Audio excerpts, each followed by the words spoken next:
welcome to Furious Driving, and the weather outside is frightful. Ice on the car. But inside the barn is so delightful, and that's where I have been taking lots of stuff over the last week or two. So a big thank you to my dad for bringing a van home from work over Christmas. We take a couple of runs to shift some of the stuff you'll see in a second. Now the weather is turning so very, very bitterly cold. It is currently -2 outside. It's nice to have some of the cars and some of the stuff indoors where I can get on and do some dry, warm work. Well, less cold work, but certainly dry is a good thing. So let's take a look at what we've got over there so far. Okay, so car number 2 is now heading over to the car barn. The car that was going to be car number 1 obviously became car number 2 when I forgot the battery. This is the Rover 220 Coupe, the Tomcat, which has not turned a wheel in quite a long time. It has to be said, a couple of months I think, at least under the cover. And I'm not sure being parked, sat still for so long has done it any favours, because it feels a bit like the tyres are flat spotted. At certain speeds we're juddering quite badly. It's also quite damp in here. Even though the car's not wet, it's got a dampness, and the moisture absorber in the back is a bit sodden as well, so I'll take that out and let that dry out in the lockup. So it will definitely be a good thing that this car is going indoors. Now, as the weather is definitely taking a turn for the cold, it's about 5 degrees today and it was very frosty this morning. There's going to be a lot of salt about for the next month or two, so this car and the Volvo I will stick onto Sawn for the next month or two, so I save myself 50 quid a month not taxing cars that aren't driving anywhere. So already this barn is paying for itself. It's a money saving exercise or something. Right, on with the drive.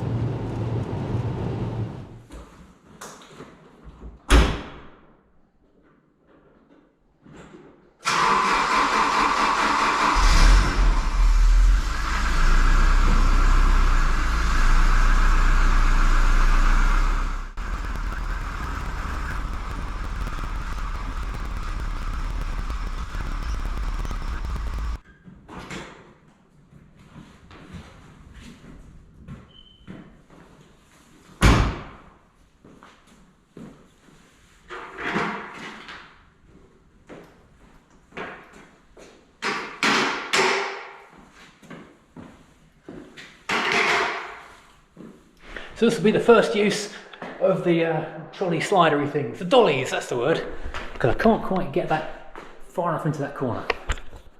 And it's on the things. I've got to get a better jack up here because that one is utter jank and it's horrible. But the car is now loaded on its dollies, so now, in theory, put the camera down, I can just push it, get the wheels right. There we go. Job done. The car is parked. I've got a nice wide aisle next to it. Perfect. The only problem is that dolly is now stuck there. So I'm going to have to get a couple more if I need to move anything else, because that is now staying on those dollies for the foreseeable. Well, something I hadn't realised is the Volvo does appear to be leaking something, which I'm going to guess is oil. Yeah, it's oil.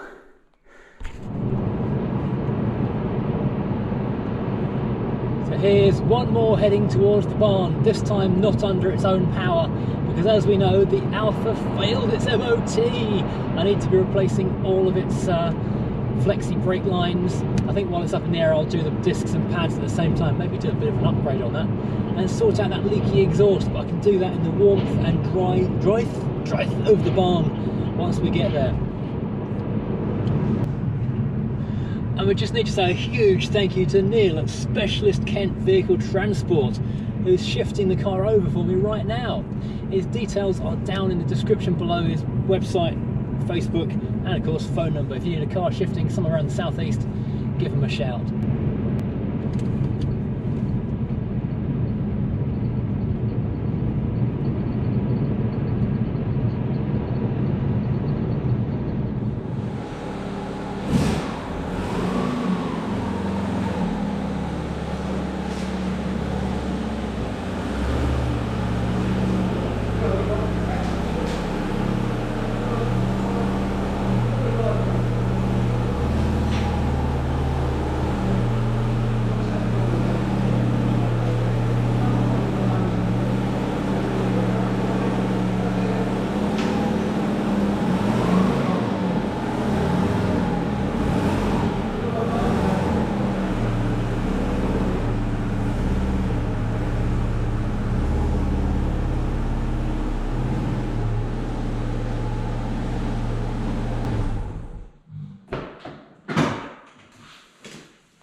much easier than the Volvo. This has got a terrible turning circle, and this barge has got a turning circle like 90-degree turns. How did that happen?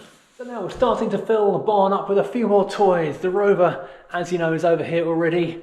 The Volvo's here already. Now the Alfa is in here as well. We can make a start at last on doing those brake flexes and everything else. There is room. This isn't really pushed all the way to the front. So there is a good bit of space here in front of it. That can move quite a long way forward. And behind it, there is a fairly large amount of space between there and there, which I'm pretty sure we could happily squeeze the 200 VI into without any difficulty whatsoever. So this is easily a 4-car barn. And once we've got the 200 VI in, we can look at maybe getting the Mini in as well. If that could slot in, the Rover can go sideways, the Mini can go there, or Mini, I don't know, we'll figure something out. Anyway, 4, perhaps 5 cars. Even got the Sinclair C5 tucked in over here because there's enough room over here to maybe work on this thing and look at what we're doing. Now I know a lot of people have said in the comments about doing things with the stairs, either cutting it and hinging it or doing like a folding thing.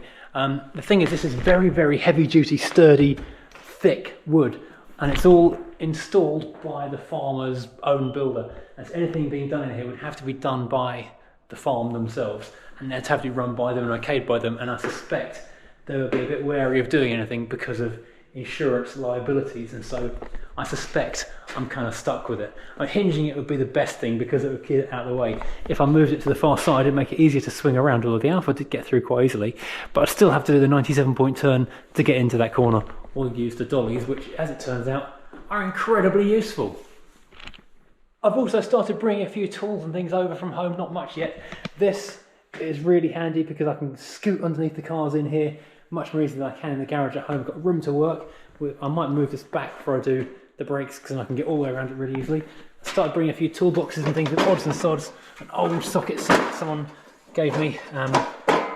Someone very kindly junked in the trunk to me a lot of Imperial spanners not so long ago. And that's going to be really handy. All these cars over here are metric, of course, but having a spare set of Imperials up here is good, so I can work on any Imperials. I did bring over, or buy in fact, a fire extinguisher. I figured that'd be quite handy. Cars in a wooden building and all that. Running upstairs,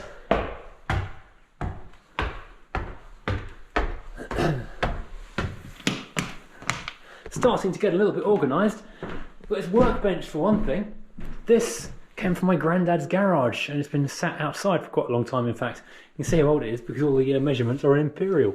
So somewhere for the microwave, an old microwave we had lurking around.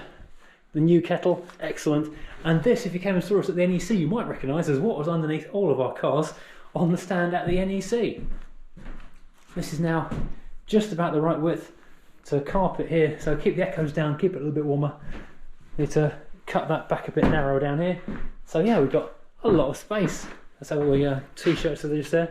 Complete spare interior for a Mini, which is either for sale or can be converted into a sofa. A lot of comic books, which I need to get on eBay, to be honest, at some point. That'll probably never happen. Oh, and some racking as well. So in the next update of this place, once the carpet's been put down properly, we'll have racking in here. This place is coming together quite nicely. There's still a bunch more I need to be doing to get everything set up over here. Get some tools bought in and brought over to make the place equipped to use as I want it. And but it's becoming a bit more of a home from home to get stuff done in. So it's nice to be here with the cars, and having the cars in here does seem to stop the echoes a little bit. I need to get some more lights in here as well because otherwise it's a bit dark for you to see what I'm doing on camera. Oh, one more thing I didn't show you. This cost me an entire £5 on eBay. I had to go and collect it from Epsom in Surrey, and I've got a whole bunch of model cars, Hot Wheels, die casts, all kinds of stuff. But I've been waiting for a home to find it, so I can be putting all this stuff in here and display it, because for some reason Mrs. Furious isn't too keen on me filling up the entire house with lots of toy cars. Who knew? Well, thanks for joining me again here in the barn, and next time we'll make a crack on we're getting the Alfa sorted, ready for its MOT. Well, at some point when the snow has been and gone, which I'm sure is coming. Take care, everybody. I'll see you soon.